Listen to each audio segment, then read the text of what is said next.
Cette émission est rendue possible grâce à la famille des partenaires de l'Église de la Victoire.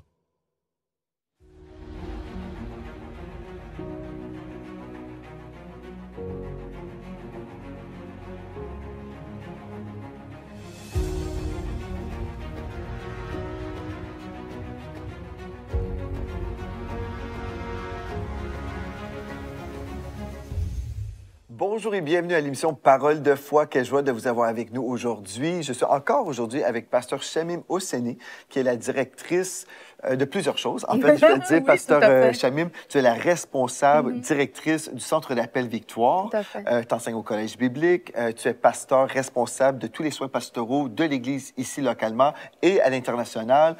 Tu es la responsable aussi des groupes Victoire Connectés. Dans le cadre des soins pastoraux. Oui, c'est ça. Et j'ai oublié quelque chose peut-être. Le centre d'appel, SOS Prière. Ah oui, Oui, animatrice de SOS Prière. Donc, en fait, tu portes beaucoup Oui. de chapeaux. Mais pour porter beaucoup de chapeaux, en fait, Oui. des fois, on doit passer à travers toutes sortes d'écoles.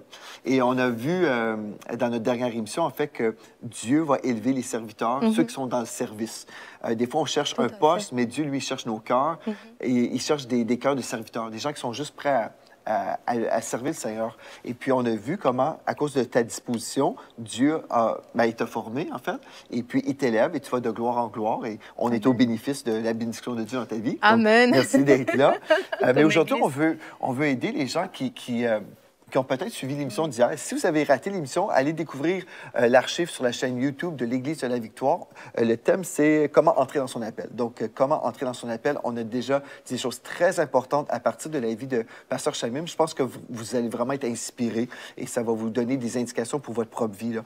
Mais aujourd'hui, on va aller dans le pratique. Peut-être vous avez besoin de conseils, OK? Parce que des fois, quand on est justement dans le service, on peut passer par des hauts, des bas. Moi, j'en ai vécu. On a tous vécu. Sauf toi, Pasteur Shamim, tu n'as jamais eu de bas. C'était juste des moments hauts, toi? Oui, on va dire par la gloire de Dieu.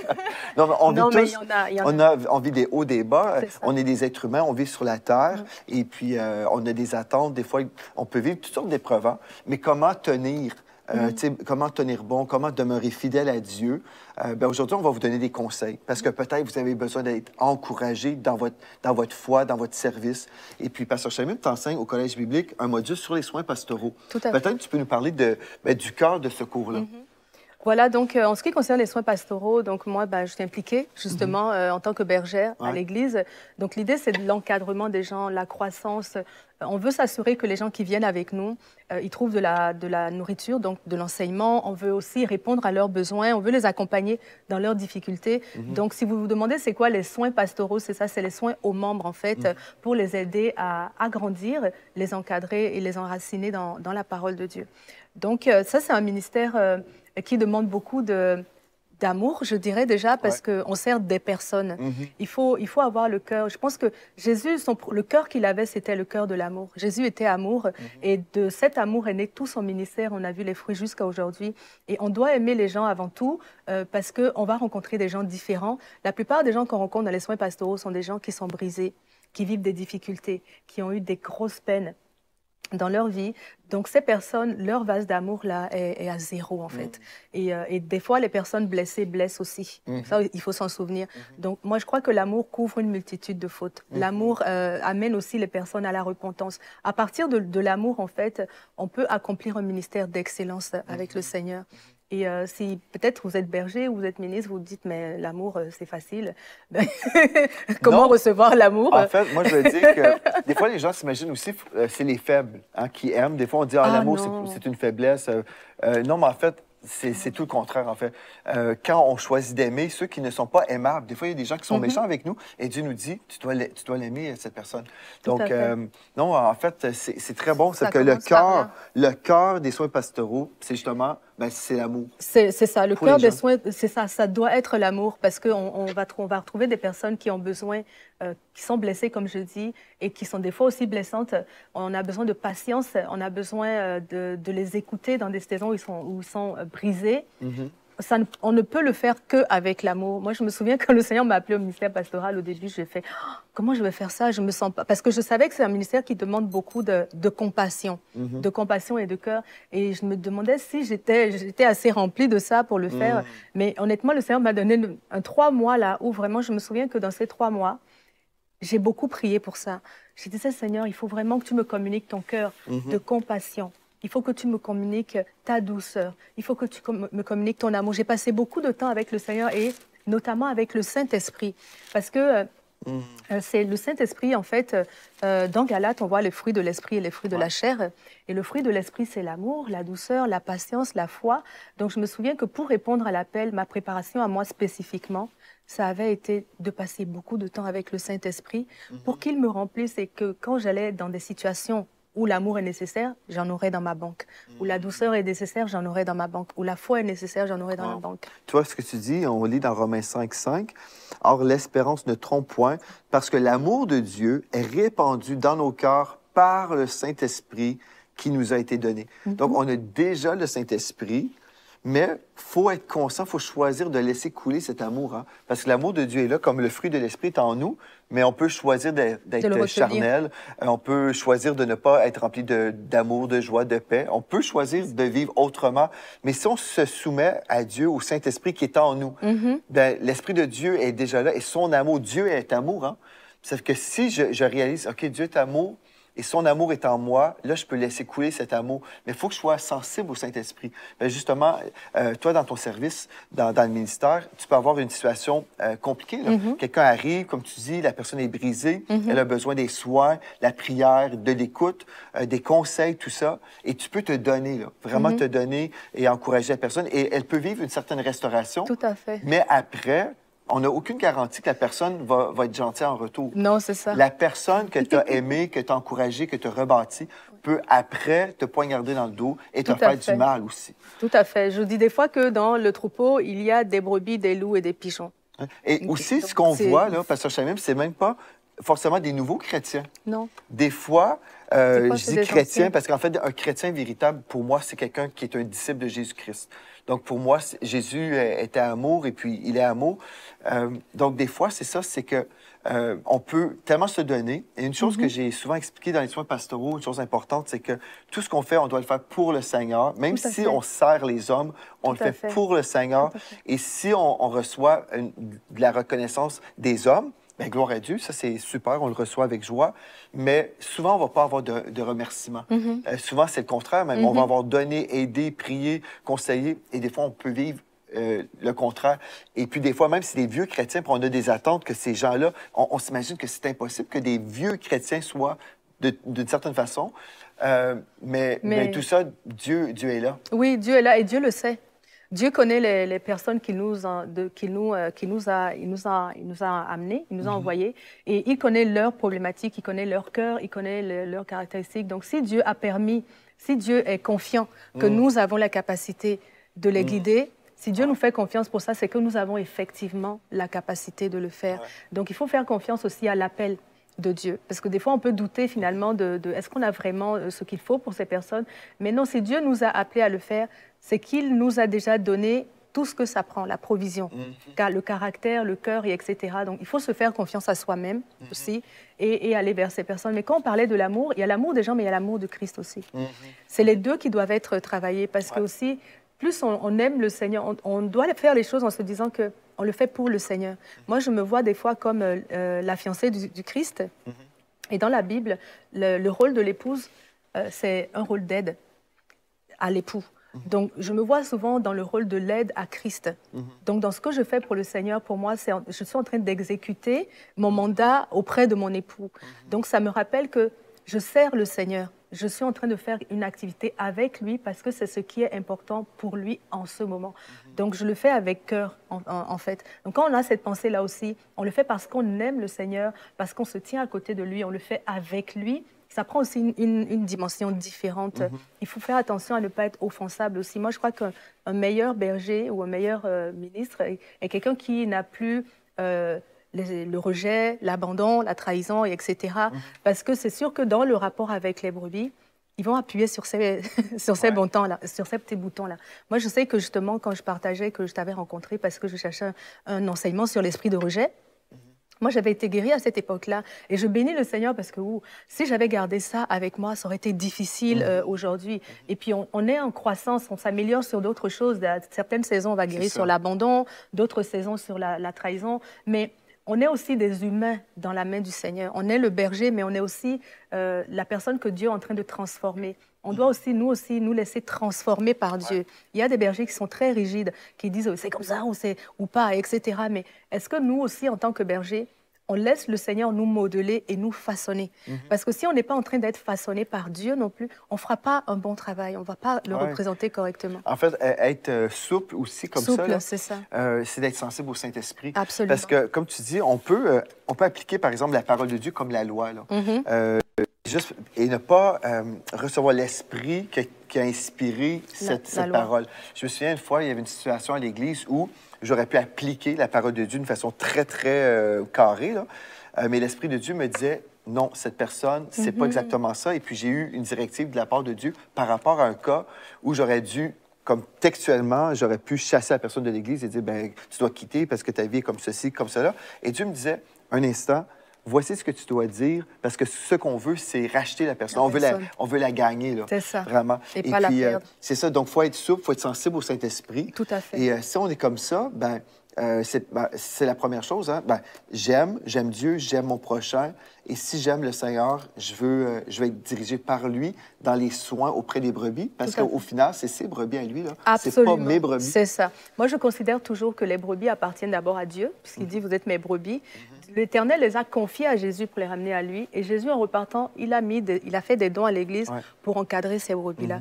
Donc, les brebis ne sont pas nos brebis et ne le seront jamais. D'ailleurs, faites attention avec ça parce que il faut avoir conscience que ce sont des enfants de Dieu qu'on est en train d'encadrer. Donc, il faut le faire avec honneur et révérence aussi. Quelle que soit la façon dont la personne est en face, Dieu nous l'a confié parce que elle est de sa bergerie à lui, normalement en tout cas. Mais donc, il faut faire attention à bien considérer les personnes. Et quand tu parlais de l'amour, j'avais eu un clic aussi. Donc, l'amour se conjugue aimer Dieu, aimer son prochain, mais aimer soi-même aussi. Donc, je vais revenir sur ce point particulier parce que, en tant que ministre, on travaille beaucoup. Moi, les gens, ils appellent à mon téléphone à toute heure de la nuit, 3 heures, 4 heures du matin, 2 heures, minuit, samedi, lundi. Voilà. Et en plus, quand on commence à aimer les gens, je vous assure, on le fait naturellement. C'est comme un élan de compassion à chaque fois vers les gens. Cependant, il faut se souvenir qu'on a aussi une vie à vivre. Okay? On doit prendre soin de nous, esprit, corps et âme. Sinon, on ne sera pas un cadeau pour quelqu'un. Donc, mettre des temps d'arrêt, il y a un moment où je fais le ministère et il y a un moment où j'arrête de faire le ministère. Le faire de cette façon, c'est honorer Dieu aussi, parce que Dieu nous a demandé de vivre dans le repos. Il nous a dit d'honorer le repos. Donc, respecter le repos, c'est respecter Dieu, c'est honorer Dieu. Et c'est important. Et en plus, si vous avez une famille, vous devez aussi vous occuper de votre famille. Dieu va vous demander des comptes sur votre famille. Ça, c'est votre premier ministère. Sa famille, à lui, elle lui appartient. Dieu est le père de sa famille, mais toi, tu es le père de la tienne. Je pense que des fois, on peut tomber aussi dans le piège de croire qu'on est le sauveur du monde. C'est ça. Et puis, quand on est pasteur, ça, c'est une des choses, on veut tellement aider les gens parce qu'on voit, quand on sert, quand on fait quelque chose, on réalise en fait qu'il y a des vies qui sont sauvées. Oui, tout à fait. Donc, on se dit, ben là, si je ne réponds pas à mon téléphone, ça peut être la fin du monde pour la personne. Mais en fait, il faut aussi faire confiance à Dieu et dire, là, c'est le temps, je vais dormir. Tout à fait. Je vais Exactement. dormir. Non, je vais me reposer, puis, je vais manger, je vais sortir. Jésus est le sauveur du monde. Je ne suis pas le sauveur du monde. Donc, ça, c'était très important. C'est ça, oui, c'est vraiment un défi du ministère pastoral, je trouve, c'est d'arriver à prendre des temps off. Parce qu'effectivement, les besoins... Et plus on aime les brebis reconnaissent leur berger. Hein. Plus on les aime, plus elles accourent, plus on dégage quelque chose qu'elles aiment. Les gens, comme je dis, les gens ont besoin d'amour, ils ont besoin d'écoute. Donc, plus on leur donne, on a ce cœur-là, plus les gens vont venir à nous. Maintenant, ça va être à nous de faire attention à se ménager du temps personnel pour pouvoir nous-mêmes grandir déjà. Il faut lire notre Bible, il faut continuer à lire des livres, il faut continuer à se former pour pouvoir nourrir aussi les personnes qui nous entourent. Donc ça, c'est un temps qu'on doit prendre. On a besoin d'un temps de repos dans un corps physique aussi. Moi, j'ai négligé ça pendant un moment et mon corps me l'a rappelé. Donc il faut faire attention, on est quand même des humains, on doit manger, dormir. Dormir, c'est important. Et prier également. Donc lorsqu'on néglige ça, on néglige le ministère. Négliger le temps d'arrêt, c'est vraiment négliger le ministère parce que si nous, on craque, eh ben, c'est tout le monde qui est perdant à ce moment-là. Et le Seigneur Jésus aussi avait des temps où il allait dans des mariages. Il avait des temps où oui. il sortait, quand il est revenu sur la terre, il a fait un repas avec ses apôtres. Ils ont mangé sur la plage. Donc, je veux dire... Du bon poisson. Du bon poisson, c'est ça. Donc, on doit avoir des temps aussi de connecter avec d'autres personnes hors du ministère. Ça changer les pensées. Là. Exactement. Donc, c'est très important. Moi, je crois que c'est un des plus gros défis du ministère pastoral, c'est de s'occuper de s'aimer soi-même en tant que ministre aussi. De se prioriser, de prioriser notre personne et notre famille également. Et quand on fait ça, quand on fait attention à ça, eh bien, on est en meilleur état pour servir, en fait. Une chose importante aussi, ça, on l'enseigne au collège biblique. Des fois, les gens s'imaginent, bien, si je priorise le ministère, bien, je suis en train de prioriser Dieu. Mais ce n'est pas la même chose. Premièrement, je vais chercher Dieu. Matthieu 6, 33 nous dit, cherchez premièrement le royaume de Dieu et sa justice, et Dieu va se charger de toutes les autres choses. Mais quand je recherche Dieu premièrement, c'est-à-dire je vais prioriser ma relation avec Dieu. Donc, mon temps de prière, quand je me réveille le matin, je vais prier, lire la parole, je vais vraiment être dans ce temps avec le Seigneur. Parce que si je prends ce temps avec le Seigneur, bien, ça va découler, en fait. Cette relation va découler dans toutes les choses que je vais faire dans ma famille, dans mon service à l'Église. Mais si je pense que mon service à l'Église, c'est ma relation avec Dieu, c'est là où je me trompe, là. Je me trompe. Oui, c'est ça. Ici, l'apôtre Paul, il disait à Timothée, dans 1 Timothée 4, il dit « Occupe-toi de ces choses, adonne-toi tout entier à elles, afin que tes progrès soient évidents pour tous. Veille sur toi-même et sur ton enseignement. Veille sur toi-même et sur ton enseignement. Persévère dans ces choses, car en agissant ainsi, tu te sauveras toi-même et tu sauveras ceux qui t'écoutent. Et là, il parlait à Timothée qui était appelé. Donc, il était en train de donner des directives pour bien exécuter son mandat, son service. Et une des directives qu'il lui disait ici de façon très claire, c'est de prendre soin de lui, de prendre soin de son enseignement. Prenez le temps d'être rempli, vous aussi, de vous renouveler dans l'enseignement. Prenez, si vous voulez, des petites formations. Vous pouvez prendre le CBJS aussi, le Collège biblique Joël Spinks. Ça va vous former, vous fortifier. Vous allez continuer à progresser. Donc, c'est important de prendre soin de notre enseignement et de mettre aussi en application la parole. On est un meilleur communicateur de la parole lorsqu'on l'a exercée. C'est vrai, on en parle avec assurance parce qu'on l'a testé, parce qu'on l'a exercé. Moi, c'est un truc que je dis des fois au Seigneur, je dis, c'est quand je vais prêcher, je ne veux pas que ma bouche flanche, je veux prêcher avec certitude. Donc, je teste la parole. Je mets en application les choses de la parole parce que je ne veux pas prêcher à des gens une lettre qui est vide, en fait. Je veux leur donner l'esprit, en fait. Je veux leur montrer le fruit, le résultat. Je veux leur montrer une parole qui est vivante, qui agit. Donc, si moi, je ne l'ai pas testé, comment est-ce que je peux le communiquer? Donc, moi, je veux encourager aussi ceux qui sont appelés au ministère à mettre en pratique la parole pour vrai. Dans votre vie, si vous avez des défis, plus le défi est grand, plus la parole va exécuter ce qu'elle contient. Mais mettez-la au travail. Et plus nous, on est assurés aussi que la parole fonctionne, mieux on peut la distribuer aux gens. Parce que quand on est un berger, on paie le troupeau avec la parole de Dieu. C'est ça. La différence entre la religion et une relation avec Dieu, c'est que la religion va arriver avec des règlements, des lois, des conseils, tout ça. Mais si on ne vit pas ces choses, si c'est juste théorique, c'est de la religion. Mais c'est pas ça que Dieu nous appelle à vivre. C'est vraiment une relation avec Dieu. Puis on se rappelle toujours, comme dans notre première émission, Pasteur Chamim, tu as raconté comment tu as été sauvé. Puis ton désir, ta soif, c'était d'être avec Dieu. Et c'est ça qui va te garder tout au long de ta vie. Être avec Dieu. Dans mon service, je suis avec Dieu, je sers Dieu. Si je suis là, vraiment, c'est la chose la plus importante. Mais qu'est-ce qui se passe là? Un des conseils que je pourrais vous donner aux leaders qui veulent grandir dans les voies de Dieu, là, dans leur ministère, c'est de jamais oublier en fait, que vous êtes là pour le Seigneur. Puis on pourrait dire, ben, c'est évident.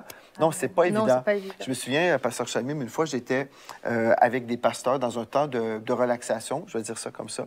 On était ensemble et puis ben, j'ai trouvé ça spécial parce que les pasteurs avec qui j'étais ben, ne parlaient pas de Jésus. Ils parlaient du ministère, ils parlaient de leur église, ils parlaient de l'église d'un autre, ils parlaient de la louange dans telle église. Ah, ça, c'est une bonne louange, ça, cette louange est moins bonne. Mais j'étais là, j'étais en vacances, en fait. Et puis, j'ai rencontré des pasteurs. Et puis, j'écoutais, j'étais conscient qu'on ne parlait jamais de Jésus. Je me suis dit, quand on arrive là, on est dans le service pour Jésus, mais on oublie pour qui on travaille. C'est ça. Et on oublie que nous sommes là pour Jésus et nous sommes avec Jésus. Et ça, c'est le conseil numéro 1 que j'aimerais vous donner aujourd'hui. On parle de conseils pour des leaders.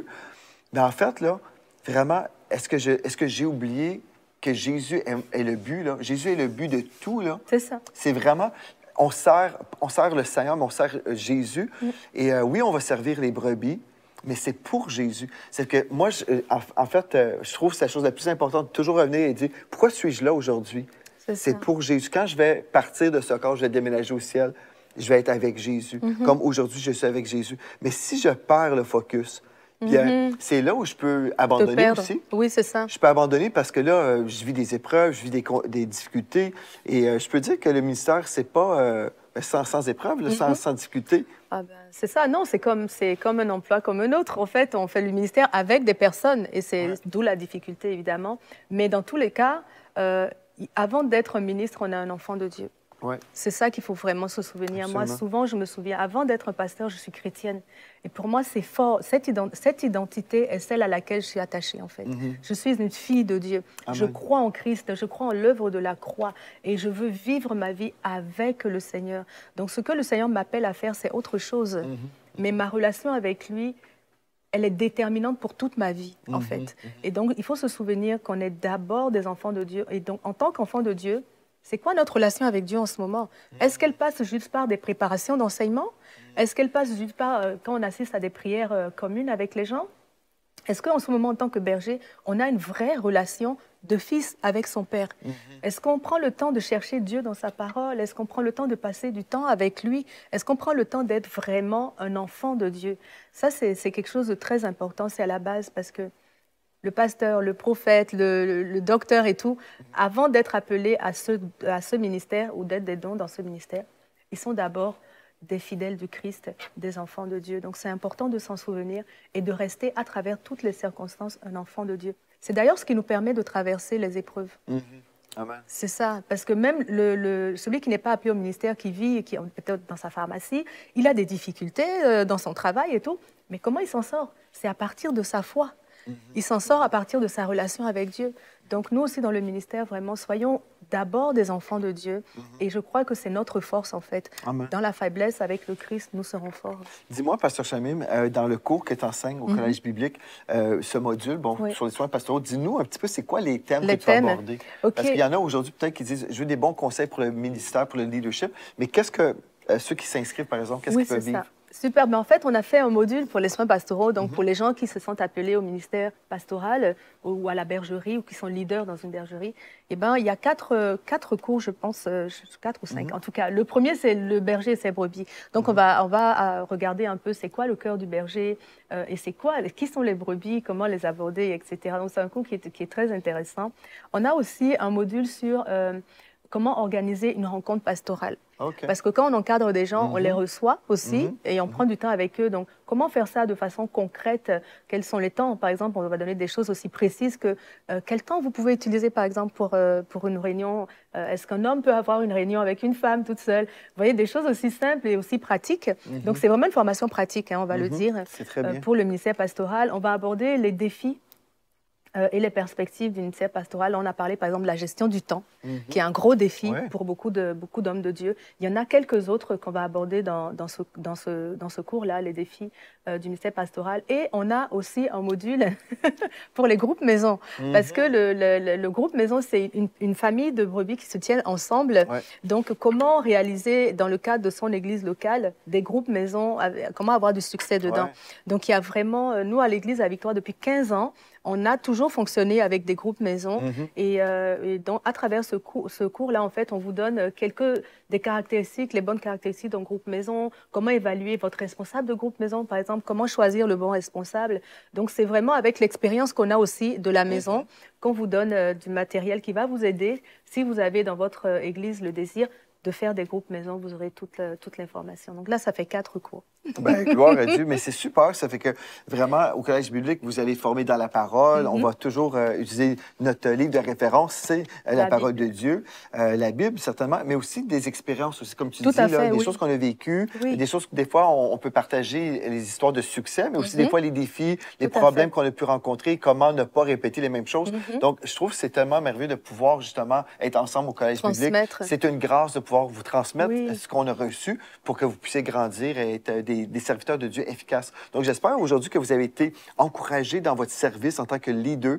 Et puis, vraiment, vous pouvez revoir l'enseignement d'aujourd'hui, ce partage vraiment sur le leadership, les conseils qui sont importants pour être un serviteur de Dieu efficace et qui va produire beaucoup de fruits pour la gloire de Dieu. Donc, demain, Pasteur Shamim, on parle de quelque chose de très important. On va parler de l'anxiété. Parce qu'on peut être dans le service de Dieu et même vivre de l'anxiété. Donc, demain, c'est un rendez-vous où vous ne voulez pas rater ça. Merci, Pasteur Shamim, d'avoir été là et merci à vous. Et d'ici à demain, rappelez-vous de ceci. En Jésus, vous êtes richement bénis.